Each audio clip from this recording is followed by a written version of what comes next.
እሺ ተመልካቾች እንዴት ናችሁ? በአይኤምኤፍ መረጃ መሰረት በቀጣይ 5 ዓመታት በዓለም ላይ ፈጣን የጠቅላላ ሀገራዊ ምርት እድገት ከሚያስመዘግቡ ሀገራቶች ሶስተኛዋ ኢትዮጵያ ነች። ከ2026 እስከ 2023 ማለት ነው። ጠቅላላ በ5 ዓመት ውስጥ የሚፈጠረው ጠቅላላ ሀገራዊ ምርት መጠኑ ደግሞ ሲታይ በዓለም የ38ኛ ደረጃ ላይ ነው የምትሆነው። በጣም ትልቅ ቁጥር ነው። ይህን አቅርብላችኋለሁ። ግን በኢኮኖሚክስ ምን የሚባል ነገር አለ? ኢፍ አዘር ቲንግስ ሪሜኒንግ ኮንስታንት ይባላል። እንግዲህ የተተነበዩ ነገሮች በሙሉ በዛው የሚቀጥሉ ከሆነ ማለት ነው። እና መለኪያውን በሁለቱ አድርገን እንመለከተዋለን። በጠቅላላ ሀገራዊ ምርት እድገት በ5 ዓመት ውስጥ በምን ያህል ፐርሰንታይል ያድጋል የሚለውና በ5 ዓመት ውስጥ በምን ያህል መጠን ያድጋል የሚለውን አብረን እናነጻጽራለን። ለመኖሪያና ለንግድ የሚሆኑ ሱቆች አንድ ላይ በመገናኛ የመዲናችን መሃል በሆነችው መገናኛ ከእስራኤል ኤምባሲ አጠገብ እንዲሁም ከሃይሌ ሪዞርት በቅርብ ርቀት ላይ ከባለ 1 እስከ ባለ 3 የመኝታ ክፍል አማራጭ ያላቸውን አፓርትመንቶችን በ660 ሺህ ብር ቅድመ ክፍያ ብቻ አቅርበንልዎታል። ለንግድ የሚሆኑ ሱቆች ነዋሪ በሞላበት ህንፃ ላይ ከ24 ካሬ ጀምሮ በ300 ሺህ ብር 10% ቅድመ ክፍያ ጀምሮ ቀሪውን ክፍያ የእርሶን ፕሮግራም መሰረት አድርገው የሚከፍሉት ምርጥ እድል። በእኩል ሰዓት የሱቅና የቤት ባለቤት ለመሆን በ096921 1919 ይደውሉልን።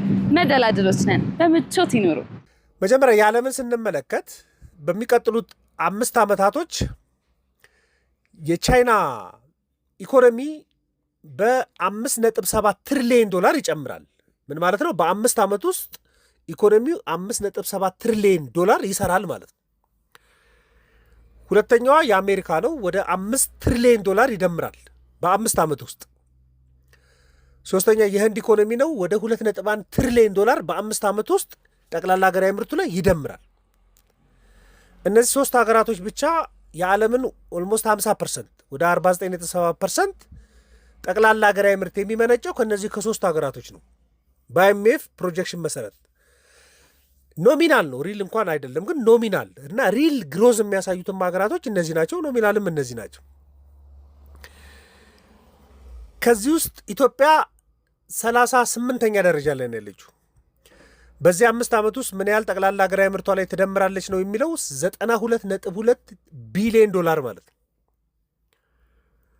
እንደው በግርድፉ ከተመለከት ነው አሁን የኢትዮጵያ ጠቅላላ ሀገራዊ ምርት 125 ቢሊዮን ዶላር ነው። እዚህ 125 ቢሊዮን ዶላር ላይ 73% እድገት በ5 ዓመት ውስጥ ይኖራል። ወደ 217 ቢሊዮን ዶላር ሊደርስ ይችላል እንደማለት ነው። ይሄ በጣም ትልቅ የሚባለው መጠን ነው። ከነ ደቡብ አፍሪካ በላይ ነው፣ ከነ ቤልጂየም በላይ ነው፣ ከነ ዴንማርክ በላይ ነው፣ ከነ ኮሎምቢያ በላይ ነው። ለምሳሌ በ5 ዓመት ውስጥ የኮሎምቢያ ኢኮኖሚ 90 ቢሊዮን ዶላር ነው የሚጨምረው። የዴንማርክ ኢኮኖሚ 85 ቢሊዮን ዶላር ነው። የቤልጂየም ኢኮኖሚ 88 ቢሊዮን ዶላር ነው። የደቡብ አፍሪካ ኢኮኖሚ 68 ቢሊዮን ዶላር ነው የሚጨምረው እያለ ነው። የኢትዮጵያ ኢኮኖሚ 92.2 ቢሊዮን ዶላር ይጨምራል እያለ ነው። ከአፍሪካ በጣም ትልቅ ይጨምራሉ የሚባሉት ሀገራቶች ሶስተኛዋም ኢትዮጵያ ነች። አንደኛዋ ግብፅ ነች። ግብፅ በ5 ዓመት ውስጥ ጠቅላላ ሀገራዊ ምርቷ በ190.3 ቢሊዮን ዶላር ይጨምራል። አሁን ካለችበት የ47.6 ከመቶ እድገት ይኖራታል እያለ ነው። ሁለተኛዋ ከአፍሪካ ናይጄሪያ ነች። አሁን የምንለው ጠቅላላ ሀገራዊ ምርቱ በሚያድግበት መጠን ነው። በፐርሰንታይሉ በኋላ አቅርብላችኋለሁ። ናይጄሪያ በ5 ዓመት ውስጥ የ109.3 ቢሊዮን ዶላር እድገት ይኖራታል። ሶስተኛዋ ኢትዮጵያ ነች። አሁን በምላችሁ በ92.2 ቢሊዮን ዶላር እድገት ይኖራታል። አሁን ፈጣን እድገት ደግሞ አሁን ቅድም በመጠን ነው፣ በፐርሰንታይል ለውጣቸው ከተመለከትን በዓለም ላይ ሶስተኛ ነች ኢትዮጵያ። አንደኛዋ ሱሪናሜ የምትባለው ሀገር አለች። ሱሪናሜ የምትባለው ሀገር ያለችው ምንድን ነው? ሰሜን አሜሪካ አትላንቲክ ላይ ያለች ሀገር ነች። በጣም ትንሽ ነች ሱሪናሜ የምትባለዋ። 600 ሺህ ህዝብ የሚኖርባት የብራዚል ድንበር ላይ ያለች ሀገር ነች እና በነዳጅ በማዕድን ኢኮኖሚያ በዛ ላይ የተመሰረተ ነው። ሱሪናሜ በ5 ዓመት ውስጥ በ137% ጠቅላላ ሀገራዊ ምርቷን ታሳድጋለች ተብሎ የምትታስበው በዓለም ላይ አንደኛዋ እሷ ነች። በዓለም ላይ ሁለተኛዋ ሀገር ማላዊ ነች። ማላዊ ከ2026 ከ2030 ጠቅላላ ሀገራዊ ምርቷ በ75.4 በመቶ ያድጋል የተባለው የማላዊ ነው ሁለተኛው። ሶስተኛ ኢትዮጵያ ነች። በዓለም ላይ እስከ 2030 ባለው 5 ዓመት ውስጥ ከፍተኛ ጠቅላላ ሀገራዊ ምርት በፐርሰንት ቼንጅ ያመጣሉ ከምትባለው ኢትዮጵያ ነች በ73.3 በመቶ ማለት ነው። ስለዚህ 2030 ላይ 217 ቢሊዮን ዶላር ይደርሳል ከተባለ አሁን 125 ቢሊዮን ዶላር ላይ ነው ያለው። ስለዚህ 75% ያህል አድ ሲያደርግ ማለት ነው። ስለዚህ 2026 ላይ የኢትዮጵያ ጠቅላላ ሀገራዊ ምርት 127.7 ቢሊዮን ዶላር ነው። 2030 ላይ በ5 ዓመቱ 92.2 ቢሊዮን ዶላር ይደምራል። 217.9 ቢሊዮን ዶላር ይደርሳል። በ73 ከመቶ አድጎ ኢፍ አዘር ቲንግስ ስቲል ሪሜኒንግ ኮንስታንት በሚለው ማለት ነው። ትልቅ ታድጋለች። ቅድም ያልኳቸው ሱሩናሜ ነች። አሁን ሱሩናሜ በጣም ትንሽ ሀገር ነች። 600 ሺህ ህዝብ ያለበት ነው እና አሁን ያላት ጠቅላላ ሀገራዊ ምርት 6.7 ቢሊዮን ዶላር ነው። በ5 ዓመት ውስጥ 4.9 ቢሊዮን ዶላር ትደምርበትና ወደ 11.6 ቢሊዮን ዶላር ትደርሳለች። በ137% ታሳድገዋለች ማለት ነው። ከእጥፍ በላይ አድጋ። ሁለተኛዋ ማላዊ ነች። ማላዊ አሁን ያላት ጠቅላላ ሀገራዊ ምርት 13.5 ቢሊዮን ዶላር ነው አሁን 2026 ላይ። በ5 ዓመት ውስጥ ወደ 17.9 ቢሊዮን ዶላር ትጨምርበታለች ተብሎ ነው የሚታስበው። 31.4 ቢሊዮን ዶላር ትደርሳለች። የ75% ያህል እድገት ትፈጥራለች የተባለችው ማላዊ ነች። አሁን በዓለም ላይ ትልልቅ መጠን የሚያድጉት ቅድም እንደነገርኳችሁ ነው። የቻይና ኢኮኖሚ ወደ 5.7 ትሪሊዮን ዶላር ይደምራል። የአሜሪካ ኢኮኖሚ 4.99 ትሪሊዮን ዶላር ይደምራል። የኢንዲያ ኢኮኖሚ 2.12 ትሪሊዮን ይደምራል። አራተኛው የእንግሊዝ ኢኮኖሚ 974 ቢሊዮን ዶላር ይደምራል።